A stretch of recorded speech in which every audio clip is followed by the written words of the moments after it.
Welcome back to another episode of the Simply Ball Dropping Podcast. I'm your host and the man behind the mic, K. Sapp. Well, Browns insider Jason Lloyd called in on the Anthony Lima and Ken Carman show today, and he basically exposed the whole Browns organization, basically saying it's a lot of dysfunctional stuff going around, and it's corrupted when it comes to Shedeur Sanders. But we're going to talk about all that here right after the intro.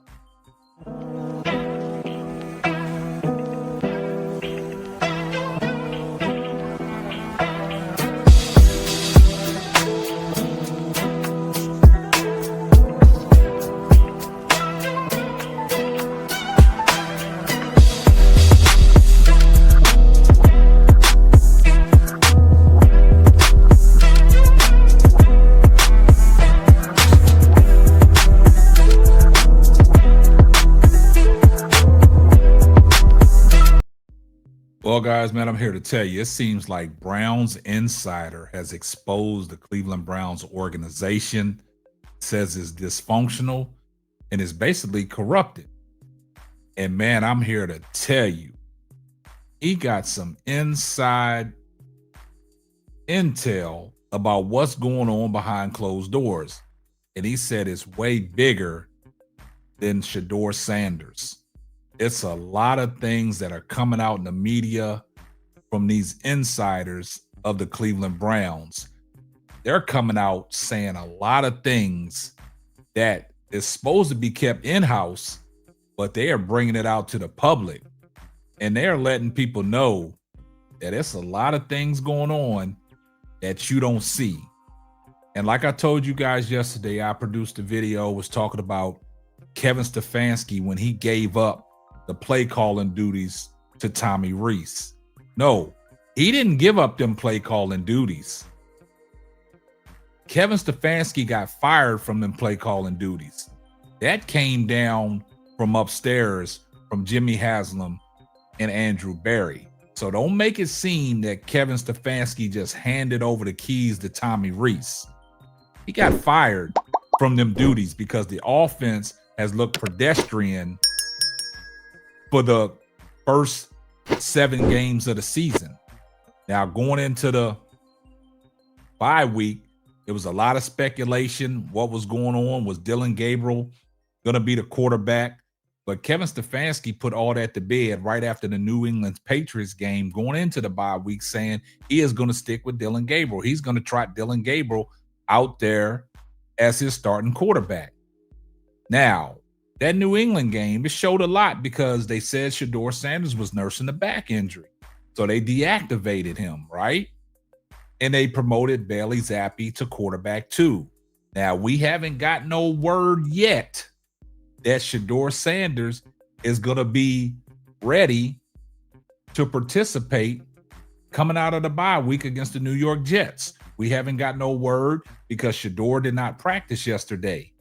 And we still haven't got word on the depth chart of where these quarterbacks lie. Is Bailey Zappi still quarterback 2? Is Shedeur Sanders going to dress? Is he going to be elevated back to quarterback 2? Now, Browns insider Jason Lloyd, he has his own notion about what's going on behind closed doors. And he said a lot on the Ken Carman and Anthony Lima show. Now, Anthony Lima, to me, he was really hating on Shedeur Sanders. He was questioning if Shedeur Sanders' heart is really in it and if he really wants to get prepared to play. I'm going to let you guys judge from what Anthony Lima was saying in his responses to Jason Lloyd.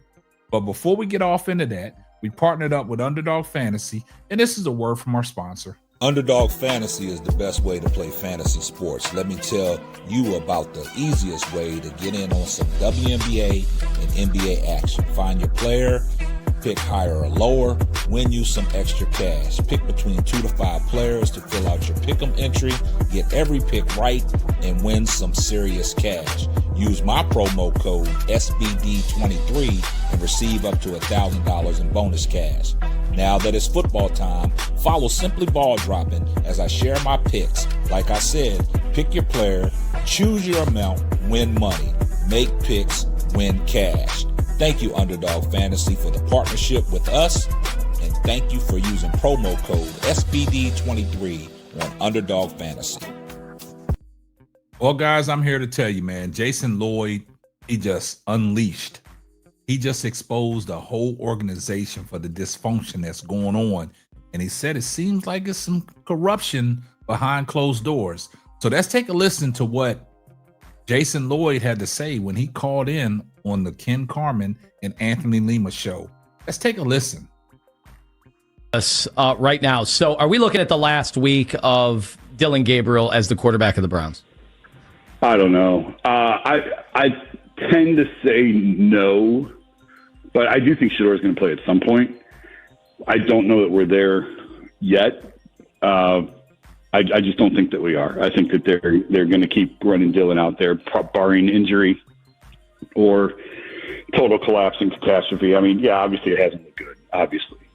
I thought his best game was his first game, and I thought it's progressively, not that was, I mean, you and I argued about that at the time, about the Minnesota game, but what he's done since, I just think that he's regressed, not progressed in the weeks that followed, but it's still only a handful of games, and I think that they're going to keep running him out there.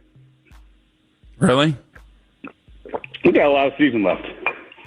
Where do you go next? If you bench Dillon now and you go to Shedeur and that doesn't work, you give that 4 or 5 games and that doesn't work, you still got a month of football. Well, if he's not practicing, he didn't practice yesterday, so I imagine he's not probably going to be active Sunday. I think there's going to be a 30 for 30 on this Shedeur season with the Browns.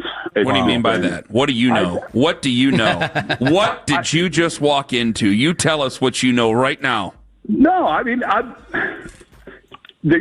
come on. There's obviously a lot going on behind the scenes. I think that's pretty evident. Like, I don't think you have to be a crack reporter to figure that out. Wow. Okay. I'm just saying. Like, I just think that there's a lot there. So when is he going to play? I don't know. I do think he'll play. Like, he kept him around this long. That's not an answer. Come on. When do you think he's going to play? I don't know. December. Can we get to the behind the scenes thing? I'm kind of more interested in that. Yeah, to be honest, I'm trying Jason, to get to it, but I can't just he has ask been. it. No, I'm not. Listen, Well, here's why. Hold on, Jason. He is somebody. I think it's very cool that he'll go to these high schools. He's gone to some local colleges. You see him kind of throwing with guys. I don't even know if that constitutes extra work, but he's been out in the community. I think he's been showing off Cleveland in a cool way, right? But when you say there's stuff going on behind the scenes, well, don't run away with this. I'm just saying, like, the fact that he's as high profile as he is, that they take him where they take him, that there's been this jostling of him on the depth chart. Wow. Now there's this back injury. Like, there's just a lot. There's just a lot of noise, and that's part of the Shedeur experience. There's just a lot of noise all the time. Do guys with back injuries typically fly across the country when they're rehabbing? Stop. That's what I'm saying. That struck me as odd. I got to be honest. I don't hear a lot of that. Normally, that's not an ideal situation. Well, it was good for him to get away. It was good for him to go see his family, especially rookies going through this for the first time. Obviously, it's been a struggle for him just in terms of how he thought his NFL career was going to go a year ago at this time and how it's actually gone. If guys are really hurt, usually they keep them at the facility to rehab. I shouldn't say usually. I've heard of it happening quite often. Well, can't you take a Saturday off? Sure. I know you're making too much sense. That's not what he wants. That's not what he wants. He wants you to tell him that he's not taking the job. I know what Anthony wants. He wants you, Jason, to tell him that he's not taking the job very seriously, not taking the opportunity very seriously. That's what Anthony wants. See, he's not denying what I'm saying. It's the bye week. Like, let the kid go see his family. Go see his they father. All do it. Tone. Yes. Like, I have no problem with that. I have no problem with that at all. It's not a big deal. That's part of it. It's not a big deal. Wait a minute. Sorry, Jason. You just said that. Is it typical for guys? I know how you ask questions. I know how the wizard works. You asked, is it typical for people to fly across the country with a back injury? Yeah. That's what you said. So I know what you were aiming at when you asked Jason that question. Jason knows what you were aiming at. Don't sit there and play patsy with him. I thought it was very cool that he surprised. Remember, he had that video on Twitch that we played, some of the audio. with him talking about how it was important for him to stay in town, to be big ready at any time. And then that threw his dad off, I'm sure. And then he surprised him. That was a great homecoming. And then Man, do y'all hear what these guys had to talk about, man?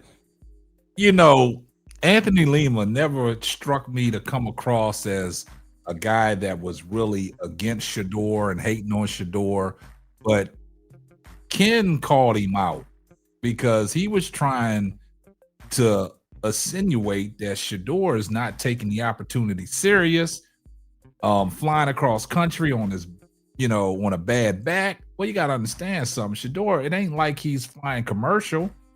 He's flying in private jets. We saw footage of well-off media that showed Shedeur Sanders on the plane as he was flying was getting treatment on his back. Then when he touched down in Colorado, he went to get more treatment. And see, this is what I try to tell you guys, man. You got to pay attention.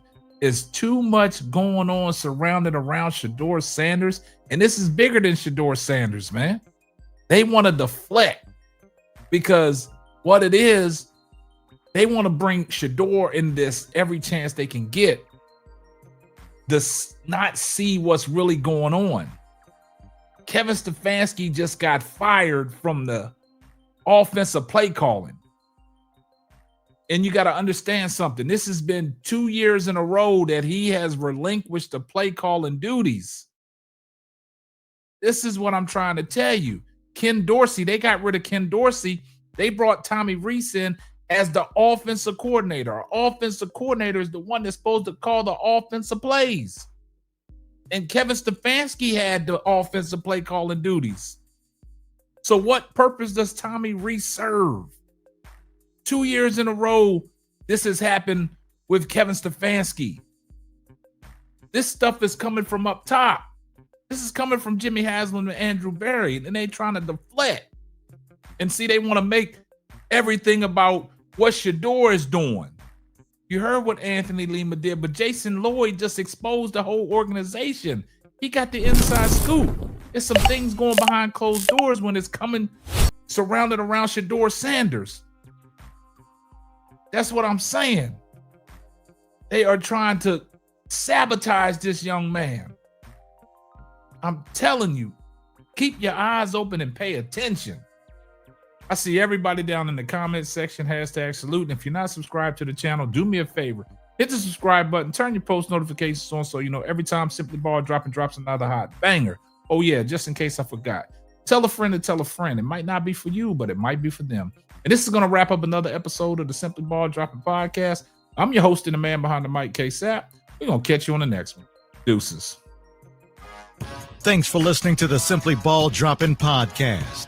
Be sure to subscribe, like, and share on all major platforms. That's all, folks.